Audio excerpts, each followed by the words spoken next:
most of you know, I'm Stephen's wife, Danielle. I'd like to welcome you all and thank you for coming. Stephen touched the life of everyone here, and we are all grieving in the wake of his passing. Today, I hope that we can let our love for him supersede our sadness, and that we can find comfort and joy as we celebrate a truly special man, the best husband, a beloved father, stepfather, son and brother, a wonderful friend and co-worker, who he was, what he loved and believed in. To quote one of Stephen's favorite shows, "What is grief if not love persevering?" Awesome. Chris, there's a basket of napkins. You want to just pass them out in the front of the room.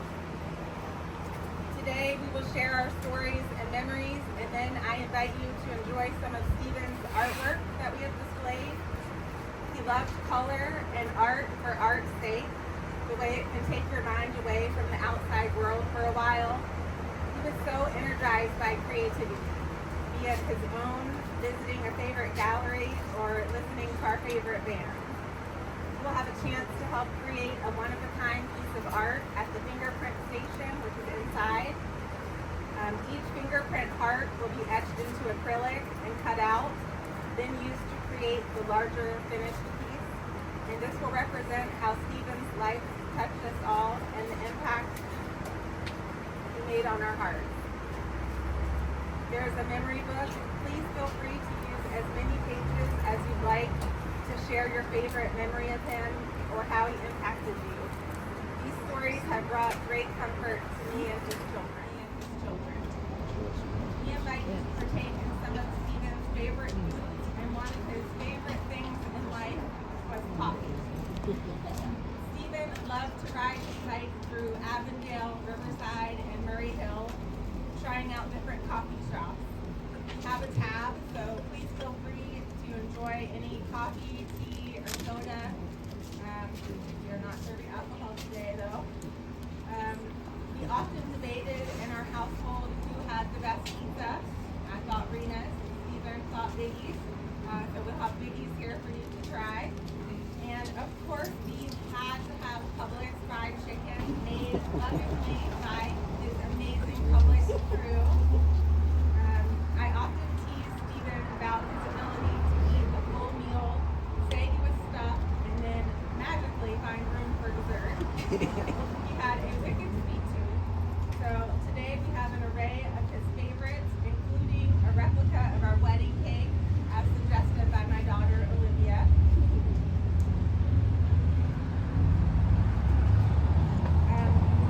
Before you leave, we would like everyone to take one of these right here, beautiful plants. They're succulents, so cancer sucks, but Stephen would want us to let love grow. Succulents are beautiful and strong and alive. Let them represent Stephen and how he lives on in each of us within the love we will always have for him. This is a plant bar. Those plants are for sale, but these are for you. Now Stephen's brother Bobby would like to share a few words. My name is Robert Nicholson. She was mentioned on Steve's older brother. And by the way, we share the same wicked sweet. As you can probably tell. I wanted to start by thanking everyone for joining us today to celebrate Steve's life and to remember the joy he brought to our family by sharing some memories from our childhood. We're here not only to celebrate his life, but to remember and honor a truly wonderful person, as I'm sure many of you would agree. While it's hard to put into words the depth of loss we feel, I hope that sharing some memories from his early years will give you all a sense of the incredible person he was and the impact he had on those around him. Steve was born on October 11th, 1976, in Haverty Grace, Maryland, to our parents Robert and Margaret Nicholson. According to our mom, we were on our way home from the hospital when I decided I wanted to get a closer look at this new person who would now be living with us.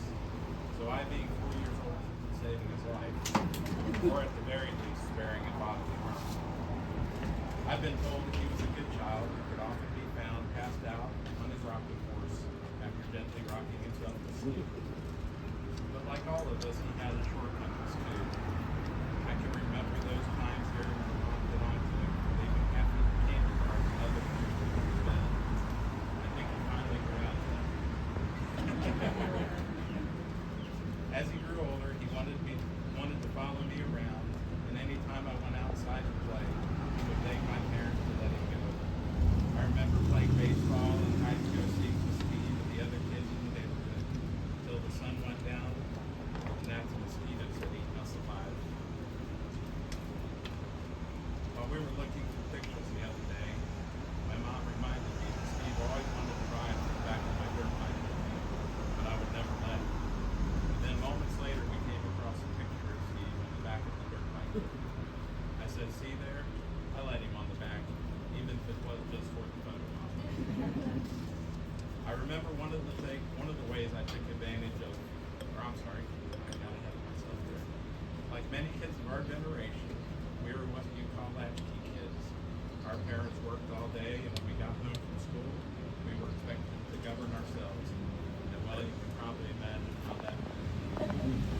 I remember one of the ways we took advantage of that time was to try out the latest wrestling match I had seen on TV with one of my brothers. Steve was a reluctant participant in these matches. There were times when I body slammed him a little too hard, put him in a hold for a little too long, and would quickly turn from a choreographed fight to a real fight. But we always made up and moved on. Another memory that comes to mind is our trips to the grocery store.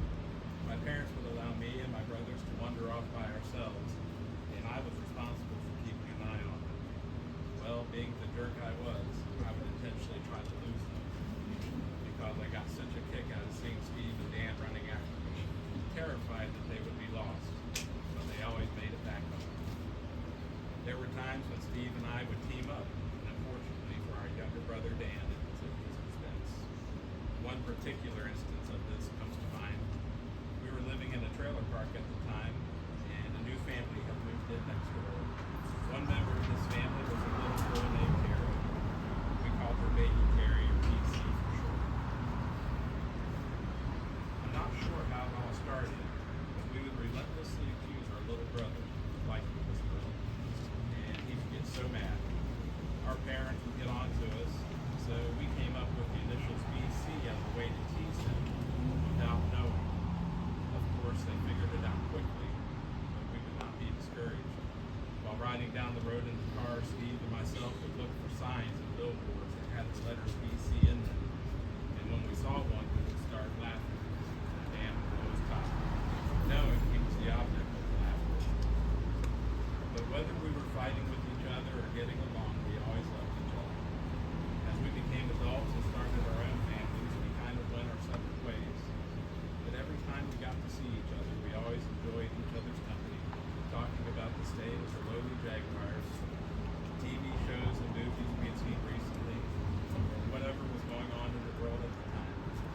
Steve had many wonderful attributes, but the thing that I will always remember and appreciate about him was the way he made me feel. And I'm sure many of you have experienced this too. He had such a laid-back personality and a good sense of humor. You rarely ever saw him get rattled by anything. He always made me feel appreciated and loved. He was genuinely interested in what I had to say, and I never felt judged or uncomfortable around him. He always cultivated a sense of belonging in everybody he met, and I'm not even sure it was intentional.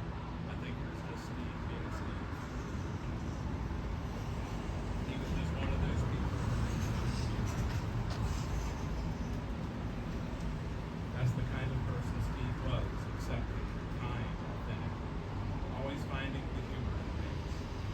He had a good heart, and I will miss him every day.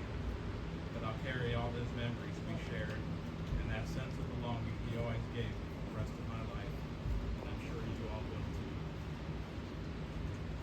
Of course, of all the things Steve accomplished, nothing made him more proud than being a father to Jonah, Maddie, and stepfather to Olivia, Aiden, and Patrick. His love for them was unwavering and undeniable, and the spirit and kindness will continue to live on through them and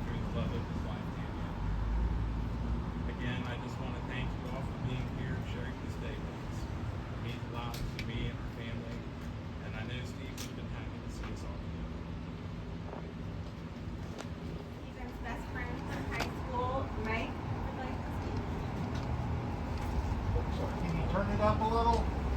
I'll be loud. Okay. Can everybody hear me okay? All right. So I wasn't nervous this entire time until like 30 seconds ago. And Kelly said, I'm getting a little nervous. Good job, by the way. That was awesome. Like Danielle said, Nicholson's been one of my, I'm going to call him Nicholson, by the way, so I apologize. There's a lot of Nicholsons here, but we kind of call him Nicholson. For over 30 years in high school, we were really good buddies. And a lot of the things you said ring true to me too. It's in my notes. It's almost like somehow we all knew the same guy. I'm convinced we all knew the same exact person, right? He was equal parts steady, mysterious with the artwork. Boys, did we see this coming, the artwork? Those of us who knew for a long time? Amazing.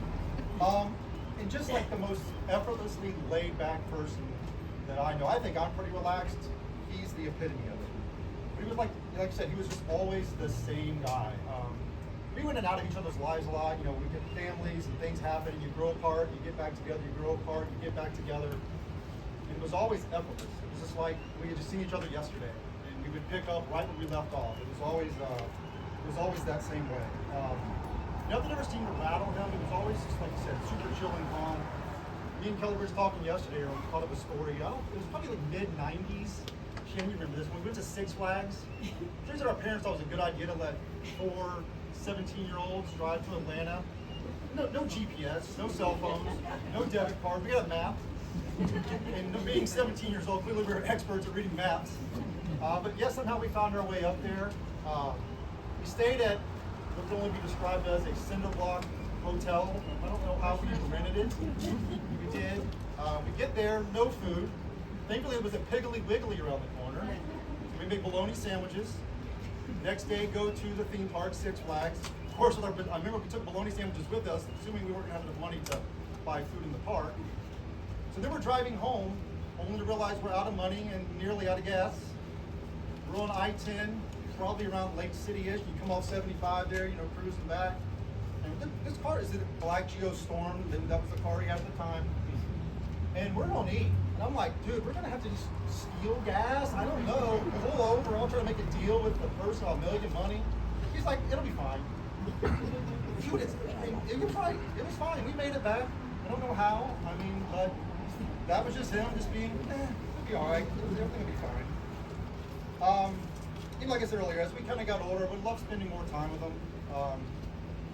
It was something though that I always like just knowing he was out there, right? Even though we didn't see each other enough, through Facebook or other things, I would see different glimpses of him here and there, and we just invoked different stories, different things. So it was always just nice knowing he was out there living his life parallel to mine, and I knew eventually we would kind of come back together again and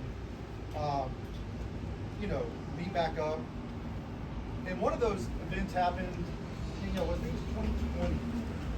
I get a random Facebook Messenger post from somebody named Danielle saying, hey, you don't know me, but I'm Steve Nicholson's girlfriend, and he always talks about you guys and having a birthday party for him. I'd love for you guys to come. And I didn't know, I don't go on Facebook Messenger a lot, so I didn't, during COVID, I think I just turned it back on because we were all bored during COVID, right? You do something new, creeping on other people's lives is what that something became. And so I noticed like 2 days later, and I immediately messaged her back, like, Danielle, yes, he's like one of our most favorite human beings on earth. Yes, when can we come? And she starts messaging back. She was equally as excited. She goes, remember this? She went hid in the closet to call us. Oh my God, I can't believe you guys, can you come, please? And the surprise to me and Kelly's dismay, like we were the surprise. She was already had this birthday party planned. So we just pulled up to his house. I go knock on the door. I'm like, hey man, our car just broke down. Can I use your phone? I think it took him a second to kind of like, what are you doing here? So it was just one of those just random times that we got to run into each other again. You literally showed no surprise after all the I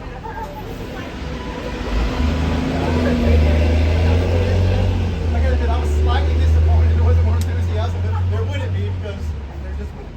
That makes sense. So like in high school, yes, I remember you worked at like the Charles and George's car wash right around from where they lived. And so I would always have to wait for him to get off work and come pick me up so we could go off and run around. So the days that it rained, like this day would have been terrible. The days that it rained was good because he got off work early. And he could then go home, change, and come and get me, and we could just go run around. And in high school, he had access to the family vehicle. Let me just paint a picture for you what we rode around in. This is mid-90s, 94, 95. What year was it, Chris? Was it 80 what? Like an 80. An 80? 80 Honda Civic station wagon. Honda Civic station wagon. Green. It was the worst green, guys. It was army green, like matte green, right? I'm nailing it, right? It was the best. We loved that car. Well, Mrs. Nicholson, I'm about to say some things we did in that car. You're probably not Did you know it was an off-road vehicle? Yeah, you did. We know that because we did it.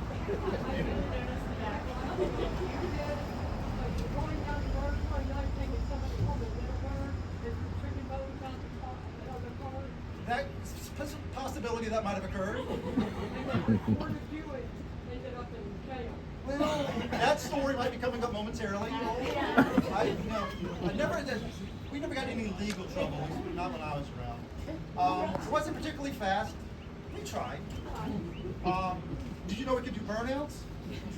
Well, Chris is telling me we had to grease the wheels first to get them nice and slicked up, and then we would drop a gear and burn out. So I guess what I'm trying to say is we're sorry on behalf of all his friends. We just want to apologize for all the things we did to that vehicle. We always brought it back with gas in it, so that's really all any parent could ask for. I know we honestly have been trying to be Carter and Chris were trying to buy one recently. We went on like Facebook Marketplace.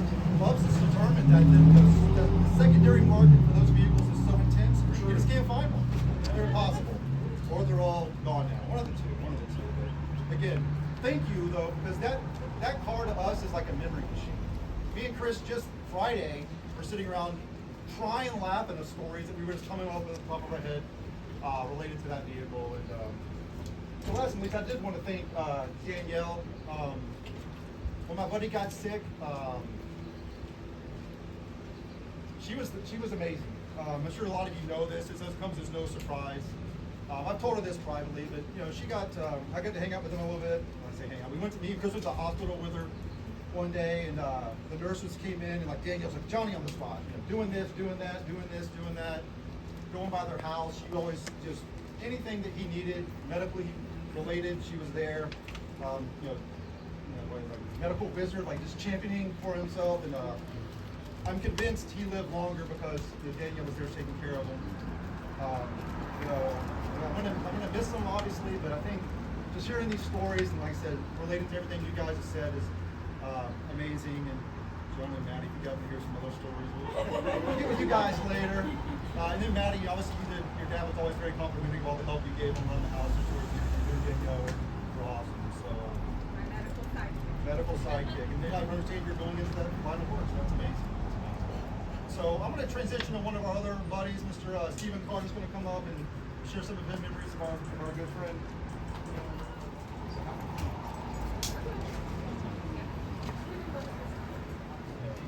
All right, so I'm Steve Carter. I met Steve back in the summer before my junior year.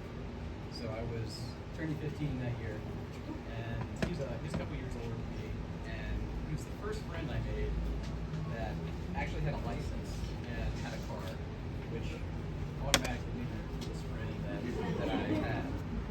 And what I didn't know at the time is that car wasn't his, right? It was his parents' car, it was his dad's car.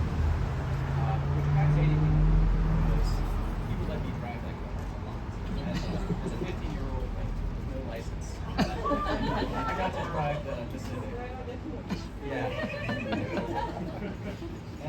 And it was that summer that I actually got my first fake ID. One of many fake IDs. I had to take it to get a new one. And it was also that summer that I grew my first mustache.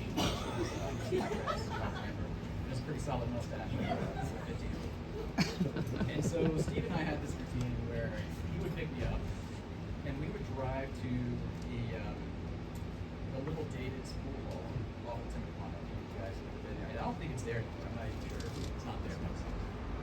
And like 2 doors down from Old David's in the same strip mall was an 8-till late drive-through liquor store.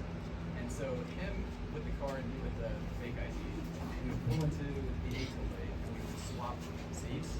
I would get the driver's seat. I would get in the driver's seat of Steve's dad's car, and he would get in the passenger seat. We would ride around the back of the building and drive through the 8-till-8 to hear alcohol. Usually a lot of beer, maybe some SEMA. Chris was there, Mike was there. But usually a lot of beer. And so I must have done that. I did that dozens of times to the point where when I finally did turn 16 and took the driver's test, it was a breeze. I mean, I was an expert at it. All of that experience. And on top of it, there was a 5 speed. So I just feel like I should thank Mr. and Mrs. Nicholson for supporting my driver's test. It was a huge help. So I moved away shortly after high school and lost touch with Steve for decades. And this was back at a time when there were no cell phones, there was no Facebook. I don't think MySpace was a thing back then. I mean, there was no way to stay connected really to the people that to your friends when you left town. And so we lost touch, and I would get the updates primarily from Mike and Steve about, or from Mike and Chris about how Steve was doing, what's going on in his life, a little bit like that. Once cell phones came out, I would get pictures, I'd get like selfies when Steve would be spotted, and so I kept up to date with pictures like that on Facebook, and it was great to see, he was doing awesome. And that said, every time I would think about Steve, this one night, Mike mentioned it, this one experience we shared that was, I guess, terrifying and embarrassing. But it was one night that it was a crazy story. It involved the Yale. I wasn't gonna tell it. I mean, unless I would say what. do you like that? Okay, this will take a couple minutes. I'll try to keep it. Let's see. So it was a Friday night, I think, Saturday night. We had already loaded up the Civic. We used to call it the Magnet. There's a long story there. We won't get to it. We filled up the magnets, front with beer. Had already been by 8-till-8. And we were driving somewhere in Argyle to pick up a friend. And we noticed there was like a big giant redneck truck behind us that was like jacked up and had 3 guys in it, and they were like aggressively tailgating the Magnet. And so we didn't know why, right? We didn't know what was going on, but we came to a stop sign, and that Civic had a tendency to stall out sometimes, right? So we came to a stop sign. It was like a horror movie. The Magnet stalls out. The car stalls out. And Steve's trying to like start it, trying to crank it. It's not starting. And I look. I'm the passenger seat. I look in my side view mirror, and I see the door fly open of this giant truck, and this big dude get out and starts screaming, and then he pulls it back out of the truck and starts walking towards the Civic. And that was right when it started back up.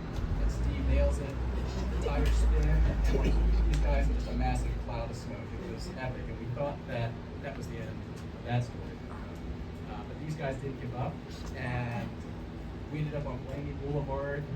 They pulled up next to us and were pointing at us, telling us to pull over and pull out a gun. Now, in my mind, this gun was like probably, you ever see Police Academy type of Harry's like big giant revolver, attorney Harry type gun? It was a massive revolver, pointing it at us, telling us to pull over. It's before cell phones, so we can't call the police. We didn't have a map, we didn't know how to get to a police station. And so we decided the best thing to do would be get on the interstate, because why would these guys want to chase us down an interstate? So we go from Landing to, I guess, 295 south of Rockland. These guys are chasing us, still chasing us. Finally, we get to I-95 south. Like, clearly these guys aren't this big. Like, they're not going to follow us out of town. Why would they chase us out of town? We were wrong about that too. So I-95 south, we're heading toward Dayton. And if I remember correctly, these guys were pretty smart. They had a CB radio, as you know, every big giant redneck. I should have assumed they had a CB radio, because they were calling. I don't know if they were talking to the police, but I think they were talking to truckers, and they basically communicated to the police that we were in a stolen vehicle, and that we were pulling a gun on them. So now that fast forward about an hour and 15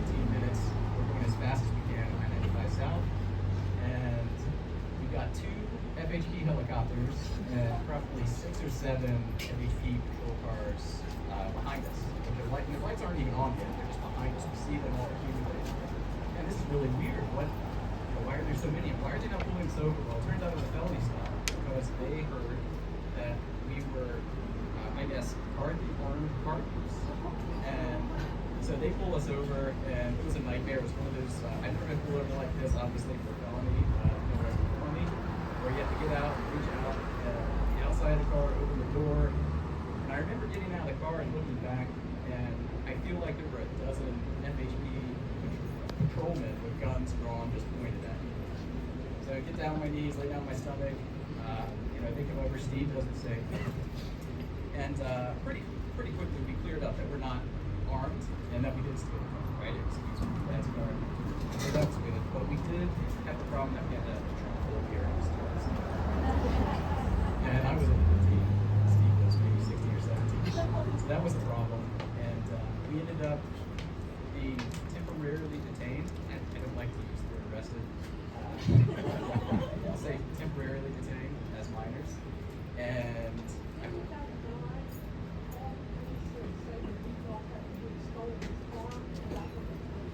so I'm not sure if he told him he thought that we stole his car or that we were just in a stolen car. I never got the full. Right, yeah. It was a mess. I think we didn't get all the details, but we did get detained, and the magnet did get impounded. As a sad day for the magnet. It's ever been impounded other than that day. Is it a what? It is. Yes, it's an ironic day. He knows. It's not suitable. He just attracts all the ladies. All the ladies are a lot of people like that. So anyway, that was like one of the worst days of my life. And so yeah, whenever I would think of Nicholson, I would think of that day. And unfortunately, right, it's like anytime I hear an update about this, I would think of that day. And I don't know if we ever talked about it. We definitely didn't. I never told a lot of people about it. My kids don't know about it. My family, my friends don't know about it. And I found out that Steve doesn't tell anyone about it either, right? I think I mentioned it to Danielle. I was surprised to learn that there was a news story to her a few months ago. And so anyway, I just moved back to Jacksonville, I guess, about 4 years ago, and I got to reconnect with Steve, and it was great to. I was really happy to see that he had all those same attributes and qualities and personality traits that he always had that made him so much fun to be around. He hadn't changed in that way at all, but he had clearly matured and evolved as a human, as a person, right? And I was really surprised, as was Mike, to learn about Steve's love for arts, and really got a kick out of that. I would have never expected Steve to be a painter, right? I mean, we still have about conspiracy to think about that. And yeah, I didn't know that, man. Was he younger? When he was younger, was he a good artist? Yeah, was he? Yeah, so I knew that. Yeah, we shared that. Yeah. But yeah, so I guess the last time I saw Steve, a couple months ago, it was about a week before he passed. We're sitting around his bed, upstairs, I think we're talking about ice cream and how the only thing good about the hospital was the ice cream. Couldn't find the hospital ice cream anywhere else. It's really hard to get, and it was the only good ice cream. And Italian ice. Italian ice, that's what it was. And then we started talking about his paintings, and we're kind of like breaking his balls a little bit about the painting thing, like painter now. And but yeah, we were making him laugh, we were all laughing, and he said something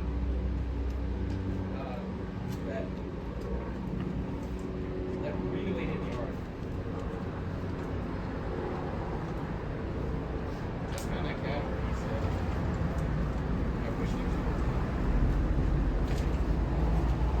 And he just said it kind of nonchalant, because I guess he discovered artwork instead of painting, so later, right? He said, I wish there was more time. And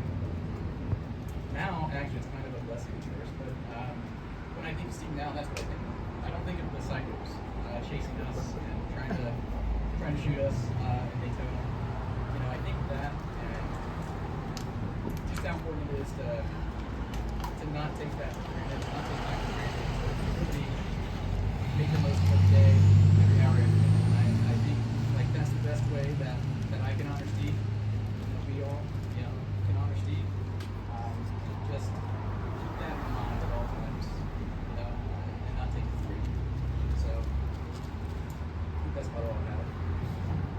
Thank you, everyone, and thank you, Danielle, for everything that was done and everything you're undertaking to continue to preserve them.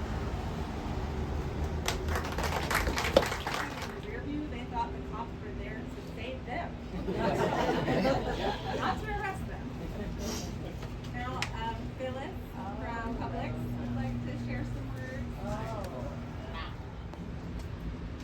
I call him boss because out of all my 56 years of life, I've never had a boss like him.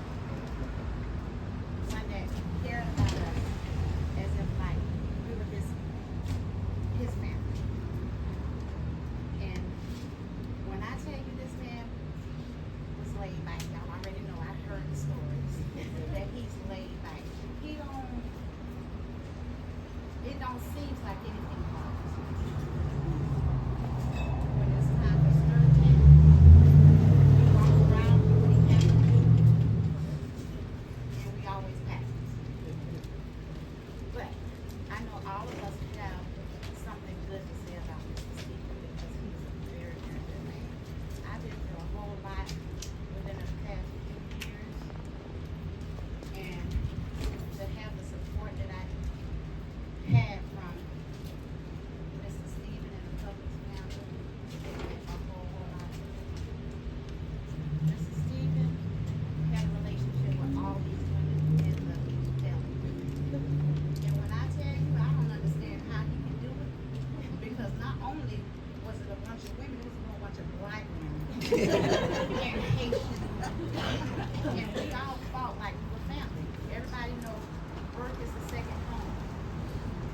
He never mistreated us. You know, when this man was sick, I think he was more worried about the girls in the deli than he was himself. And he was concerned with how we were going to take his sickness. And we didn't take it good. You talk about attitude, baby. We had attitude. We were mad. And we just want to take care of it. That for him to open his doors and allow us to come and see him. Mr. Stephen, I think he was us. But he cares so much about his girls and everything. He opened his home for us. Home was privacy. We don't let everybody in that conference room. But he allowed us. And every birthday, he don't forget us. He never forgot us. With his beautiful wife on his side, she made sure we had our pipes, our Peter Brooks, and trust me, this is not true. All of us had our Peter Brooks, and I smell good because Miss Danielle made sure that we were taken care of. That's why we took care of him. We ain't gonna accept our new belly manager. Trust me. He earned his way in with all these attitudes. With the attitude, he finally in. But we all had to think of one word Mr. Stephen always said to us. It's remind. And I looked at my cell phone. When Miss Danielle asked me to speak to Mr. Stephen, I've been thinking about this from the day you asked me. What am I gonna say? Because I can't talk to him about people. Mr. Stephen told me I was one of the strongest people you've ever known. All that I've been through. And y'all don't know the story. But anyways, Mr. Stephen tell us to be mindful. So we all have to be mindful. Mindful that he's in a better place. He's not suffering, he's not hurting anymore. And I know his energy is around. Because when I'm in the deli and I'm flipping chicken and got my hands in flour, I just started laughing to myself because I feel Mr. Stephen's energy. Because he was such a cool man. He didn't get frustrated, but when he did, we knew about it because he walked through that deli talking smack about them people as if like they want us to just cater to them like fresh chicken out the grease. And he walked around with his scoop fit his feet and talk chicken, chicken, chicken. Chicken, chicken. You have to think this is the thing they do. And I be in the flower just laughing so hard that I cry because I don't see him like this. But when you get on his nerve, he allowed us to see him out of character. Just talking smack about the customer. I wasn't one of them. But talking smack about the customers, having us laugh and having us just laugh and having a good time in our second home. That's why we love you so much. And we love you so much, Mr. Daniel. We were so happy when he was getting married. So he's getting married. He's the best thing that I don't know about anybody else he had. Yeah, one of them, but this is the one. We love you so much. And I'm gonna always remind you that our boss man is still in that deli, watching over us. And we're gonna continue to do hard work like we usually do when he's not there. To keep him proud of us. Always. Always in our heart.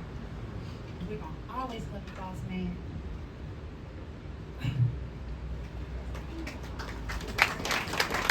October of 2019 through a dating app. To be honest, I didn't think we had much chemistry before meeting, but we decided on Chili's, and after the best first date of my life, I knew this had the potential to be something life-changing, and our relationship was just that.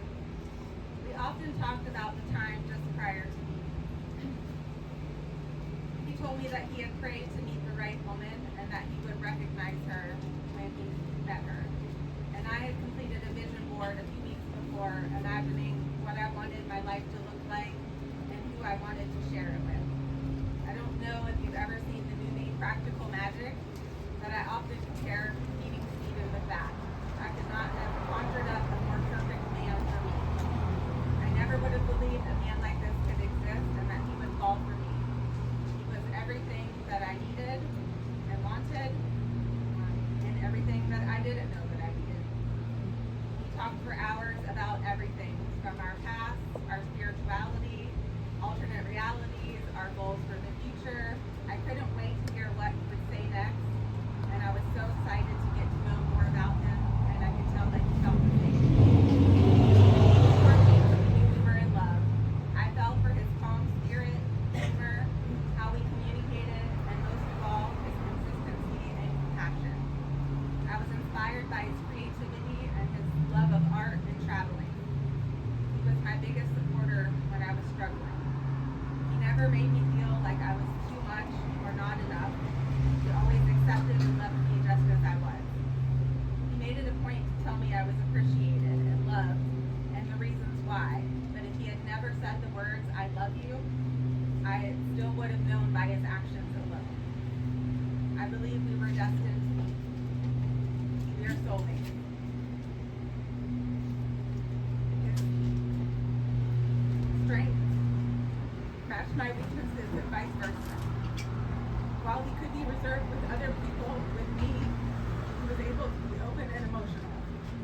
We literally never fought, never raised his voice to me in anger.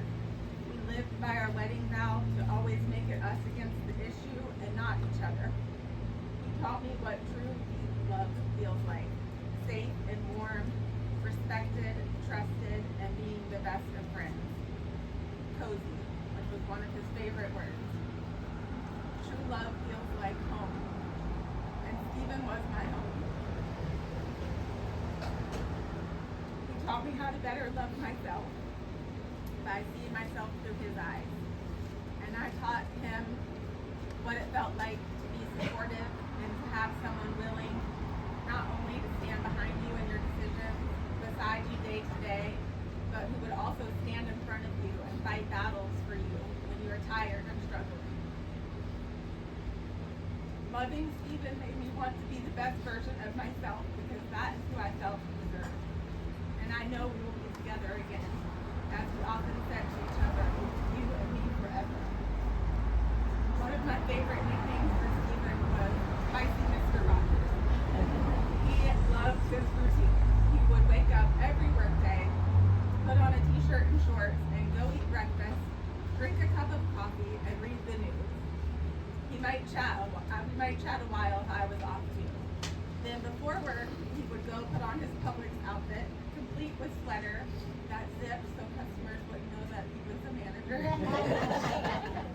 Sometimes. When he came home, he reversed the process and put on his regular clothes. He exuded calm.